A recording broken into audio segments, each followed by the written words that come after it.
नमस्कार साथियों, मैं कमलेश जाटोलिया एक बार फिर से आपके सामने एक नए वीडियो के साथ उपस्थित हुआ हूँ। हमने जो ये राजस्थान की इतिहास और कला संस्कृति की जो सीरीज चला रखी है, उसमें हम राजस्थान के प्रमुख दुर्ग पढ़ रहे हैं। ये जो हम पढ़ रहे हैं साथियों, ध्यान रहे, राजस्थान माध्यमिक शिक्षा बोर्ड के द्वारा जो कक्षा 10 के विद्यार्थियों के लिए जो राजस्थान अध्ययन, जो राजस्थान इतिहास और कला संस्कृति की किताब चलाई जा रही है, उसको हम यहाँ पढ़ रहे हैं। तो ये ऑथेंटिक सोर्स के रूप में काम में ली जा सकती है और इसमें जो दिए गए आंकड़े वो बहुत ही बढ़िया तरीके से दिए गए। तो कक्षा 10 के विद्यार्थियों के लिए अगर वो राजस्थान को जानना चाहते हैं, राजस्थान जीके के विषय में रुचि रखते हैं, तो उनको तो जरूर पढ़ना चाहिए ये किताब। और इसके अलावा जो भी साथी कंपटीशन की तैयारी कर रहे हैं किसी भी एग्जाम की राजस्थान के संदर्भ में, अगर उनके राजस्थान का इतिहास है या राजस्थान का कला संस्कृति है, तो उनको तो बिल्कुल नहीं चूकना चाहिए इस वीडियो को देखने से, और पूरा जरूर देखना साथियों। इससे पहले हमने वीडियो डाले हैं राजस्थान के दुर्ग से, हम उसके आगे से ये देखेंगे। तो हम बिना कुछ देरी किए चलते हैं अपने, जहां से हमने छोड़ा था उससे आगे थे। तो हमने कुछ दुर्ग पहले देख लिए थे, अब हम देखेंगे, हमने शायद जयगढ़ तक देख लिया था, आज हम देखेंगे जालोर का किला और जैसलमेर का किला, और जो 21 में दे रखा है। तो सबसे पहले हम शुरू करते हैं जालोर के किले से।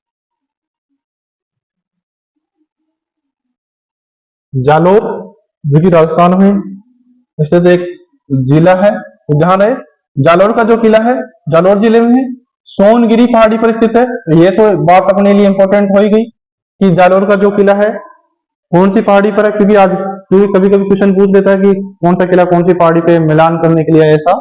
तो आपको ध्यान रखना है जालोर का जो किला है कौन सी पहाड़ी पे, सोनगिरी पहाड़ी पे। और कौन सी नदी के किनारे हैं, सुकड़ी नदी के किनारे हैं। ध्यान रहे, सुकड़ी नदी जो कि लूणी नदी की एक प्रमुख सहायक नदी है, उस नदी के किनारे ये है जालोर का किला है। शिलालेखों में जालोर का जो नाम मिलता है, ये काफी बार पूछा गया है, जाबालीपुर। ध्यान रहे, तो जालोर का प्राचीन नाम अगर पूछ ले जाबालीपुर, या जालोर का पुराना नाम क्या मिलता है शिलालेखों में, जाबालीपुर। और इस किले का नाम सुवर्णगिरी, ये ध्यान रखना, एक तो है सुवर्णगिरी, एक तो आपको मिलेगा स्वर्णगिरी और एक मिलेगा सुवर्णगिरी। ये दोनों नाम है, दोनों एक नाम नहीं है। आपको जो स्वर्णगिरी मिलेगा ये तो जैसलमेर के किले का नाम मिलेगा, सोनारगढ़ जिसको बोलते हैं, जैसलमेर के किले को कहा जाता है। और ये जो है सुवर्णगिरी, ये जालोर के किले को कहा जाता है। तो दोनों बातें जो है आपको ध्यान रखनी है। और एक जो मैंने बताया जाबालीपुर, ये किसका प्राचीन नाम है, तो बताइए जालोर।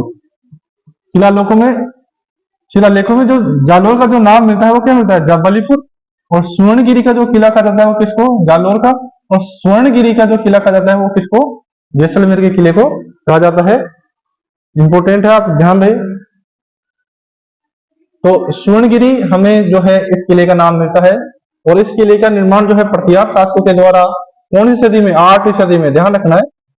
जालोर का किला अगर अगर आपको क्रम से मिलाने के लिए किलो का क्रम पूछे, तो जैसे कि 8वीं सदी में आप चित्तौड़ का किला देखते हैं, तो इसका निर्माण प्रतिहार शासकों ने 8वीं सदी में करवाया था। किले के भीतर बनी तोपखाना मस्जिद, ये ध्यान रखना है, जो पूर्व में परमार शासक भोज परमार के द्वारा निर्मित संस्कृत पाठशाला थी, ये भी इंपोर्टेंट। ये जो तोपखाना मस्जिद है, आपने भोज परमार का नाम सुना होगा, जो कि एक परमार शासक रहे प्रमुख, उनके द्वारा जो एक संस्कृत पाठशाला थी उसी को बाद में मस्जिद के रूप में बदल दिया गया तोपखाना मस्जिद में, जो कि वहां बहुत आकर्षक स्थल है। और यहाँ के एक प्रसिद्ध शासक रहे थे कानड़देव चौहान, ये आपने नाम सुना होगा इनका, राजस्थान के इतिहास में एक प्रमुख शासक रहे हैं कानड़देव चौहान जालोर के।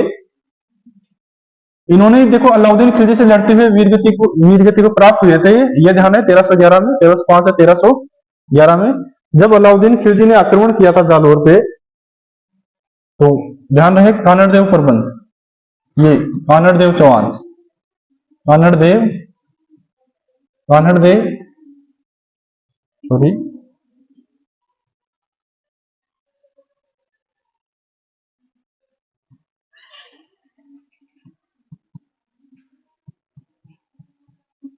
कानड़देव चौहान, ये कहाँ के शासक है तो ध्यान रहे जालोर के शासक है। और एक इनके संदर्भ में हमें जो जानकारी मिलती है वो एक ग्रंथ है कान्हड़ देव प्रबंध, कान्हड़ देव या कान्हड़ देव प्रबंध। और ये ग्रंथ किसका है, ध्यान है पद्मनाभ का ये ग्रंथ है कान्हड़ देव प्रबंध। और इसी कान्हड़ देव प्रबंध में हमें जानकारी मिलती है कान्हड़ देव चौहान के बारे में कि जब ध्यान रहे 1311 कौन अलाउद्दीन खिलजी, कौन अलाउद्दीन खिलजी। और इसका आक्रमण कहां होता है जालोर, ध्यान रहे अलाउद्दीन खिलजी आक्रमण 1311 में क्या होता है जालोर। और उस समय का शासक कौन कान्हड़ देव चौहान। और ये 1311 में युद्ध करते हुए यहाँ वीरगति को प्राप्त होते हैं। आपने इनके एक पुत्र था वीरमदेव, इनका पुत्र था, पुत्र कौन था वीरमदेव, ध्यान रखना। वो आपने एक प्रेम कहानी सुनी होगी फिरोजा और वीरमदेव की प्रेम कहानी। तो ऐसा इतिहासकारों कुछ इतिहासकारों का मानना है कि कान्हड़ देव का पुत्र था वीरमदेव और उधर अलाउद्दीन खिलजी की पुत्री थी फिरोजा। ऐसा माना जाता है कि वीरमदेव का जो आना जाना है वो अलाउद्दीन खिलजी के दरबार में होता रहता था। तो फिरोजा और उन दोनों के बीच कुछ प्रेम प्रसंग था और बाद में वीरमदेव ने फिरोजा से शादी करने से मना कर दिया था। इसलिए अलाउद्दीन खिलजी जो है अपनी सेना लेके जालोर पर आक्रमण करने के लिए आ जाता है। और ऐसा कहा जाता है कि फिर बाद में उन्होंने वही जो जालोर में एक मंदिर है आशापूर्णा, ये आशा माता का ऐसा कुछ मंदिर है, वहीं पे उन्होंने आत्महत्या कर लिया। कटार गोपी ऐसा कुछ कहावत है ऐसी। लेकिन हमें ध्यान रखना है कि अलाउद्दीन ने जो है जालोर में जो आक्रमण किया 1311 में किया था। और उस समय के शासक यहाँ कान्हड़ देव चौहान थे और इनका पुत्र वीरमदेव, ध्यान रखना। और कान्हड़ देव प्रबंध इनके बारे में जो जानकारी मिलती है इस ग्रंथ से मिलती है जिसकी रचना पद्मनाभ ने की थी। तो कान्हड़ देव चौहान थे जो कि अलाउद्दीन खिलजी से लड़ते हुए यहाँ वीरगति को प्राप्त हुए थे। तो जालोर के किले के बारे में आपको इतनी बातें ध्यान रखनी है कि कौन सी पहाड़ी पे, सोनगिरी पहाड़ी पे, कौन सी नदी किनारे है, सुकड़ी नदी किनारे है। जालोर का प्राचीन नाम क्या है, जाबालीपुर है। जालोर के किले को और किस नाम से जानते हैं, सुवर्णगिरी के नाम से जानते हैं। कौन से शासकों के, प्रतिहार शासकों ने इसका निर्माण 8वीं सदी के आसपास करवाया है। आप किले के पीछे देखें तो बताइए तोप का नाम मस्जिद स्थित है जो कि पहले एक संस्कृत पाठशाला होती थी जिसका निर्माण भोज परमार ने करवाया था। और इसके अलावा देखें तो यहाँ 1311 में अलाउद्दीन खिलजी ने आक्रमण किया था और उस समय यहाँ के शासक कान्हड़ देव चौहान थे। और इसके बारे में हमें जानकारी कान्हड़ देव प्रबंध नामक ग्रंथ से मिलती है जिसके जो रचयिता है वो पद्मनाभ।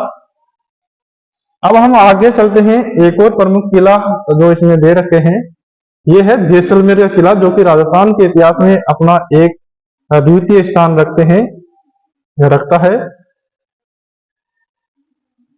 अब हम आगे देखने वाले हैं जैसलमेर का किला। अभी हमने जालोर का किला देखा, अभी हम आगे देखेंगे जैसलमेर का किला। अभी मैंने आपको बताया था कि जैसलमेर के किले का एक तो नाम है सोनारगढ़ का किला और एक हम इसको कहते हैं सुवर्णगिरी का किला।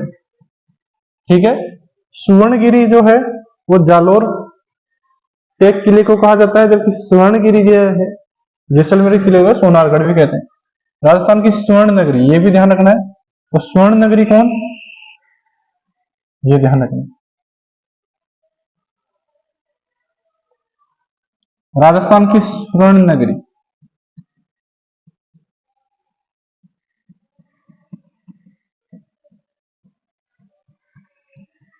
ये भी किसको कहा जाता है, जैसलमेर, ध्यान रखना। और स्वर्ण किला,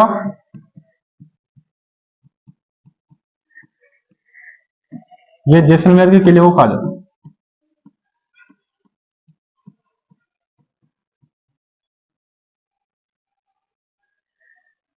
तो राजस्थान की स्वर्ण नगरी जैसलमेर को कहा जाता है।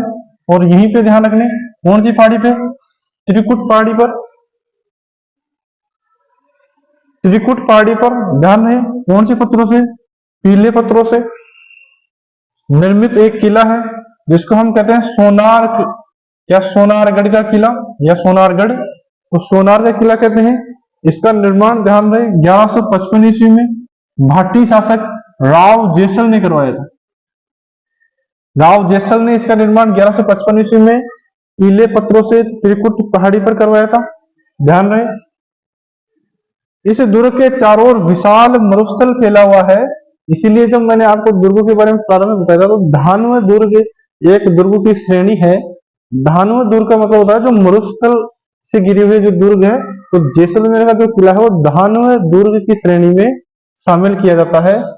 इसके बारे में एक कहावत प्रचलित है कि यहाँ जो है आपको पत्थर के पैर, लोहे का शरीर और काठ के घोड़े पर सवार होकर ही पहुंचा जा सकता है। तो ध्यान रहे ये कहावत एक बार ये उक्त पंक्ति पूछी गई है कि ये उक्त पंक्ति कौन से किले के बारे में कही गई है या प्रचलित है। तो ध्यान रहे पत्थर के पैर, लोहे का शरीर और काठ के घोड़े के माध्यम से ही आप यहाँ पहुंच सकते हैं, ऐसी कहावत जैसलमेर के सोनारगढ़ के बारे में प्रचलित है। क्योंकि ये चारों तरफ से मरुस्थल से घिरा हुआ है, इसलिए ऐसा माना जाता है कि यहाँ पहुंचने के लिए आपके जो है मजबूत पैरों का होना, क्योंकि आपको पैदल चल के इतनी दूर जाना पड़ेगा, तो वो आपको जरूरी है। तो ऐसा जैसलमेर के किले के बारे में कहा जाता है, जिसका निर्माण त्रिकुट पहाड़ी पे जैसल जो है राव जेसल भाटी ने 1155 ईस्वी में इस किले का निर्माण करवाया था।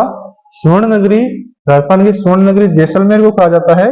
वो आगे देखना कि दूर से जब आप इसको देखोगे तो एक लंगर डाले हुए एक जहाज के समान ये किला आपको दिखाई देगा। एक बड़े सारे समुद्र में एक ऐसा जहाज है जो कि रुका हुआ है। और ध्यान रहे तो लंगर डाले के जहाज के जैसा भी यह प्रतीत होता है। इस किले को कारीगरों ने चूने के स्थान पर बड़े बड़े, ध्यान रखना, बड़े बड़े पीले पत्थरों को परस्पर जोड़कर खड़ा किया है। मतलब इस किले का जब निर्माण किया गया तो इस किले के निर्माण में चूने का प्रयोग उन्होंने नहीं किया है, बल्कि जो बड़े बड़े पत्थर है, पीले पत्थर, उनको आपस में इस तरीके से जोड़ के इस किले का निर्माण किया गया है, उनको आपस में टिकाया गया है। ध्यान रहे किले के अंदर बने प्राचीन एवं भव्य जैन मंदिर, पार्श्वनाथ और ऋषभदेव मंदिर अपने शिल्प और सौंदर्य के कारण आबू के जो देलवाड़ा के जैन मंदिर हमने देखे थे, उन जैन मंदिरों की बराबरी करते हैं। किले के महलों में ध्यान रखना, यहाँ पे रंग महल है, मोती महल है, गजविलास है,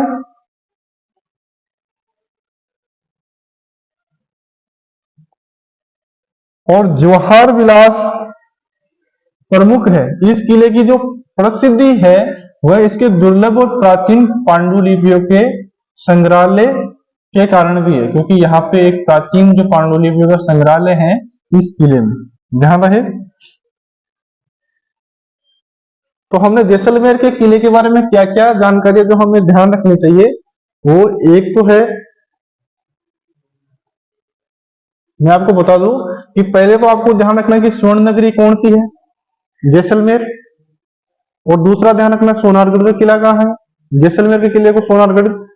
और दूसरा ध्यान रखना जैसलमेर के किले का निर्माण किसने कराया, राव जेसल भाटी ने। कब करवाया, 1155 ईस्वी में।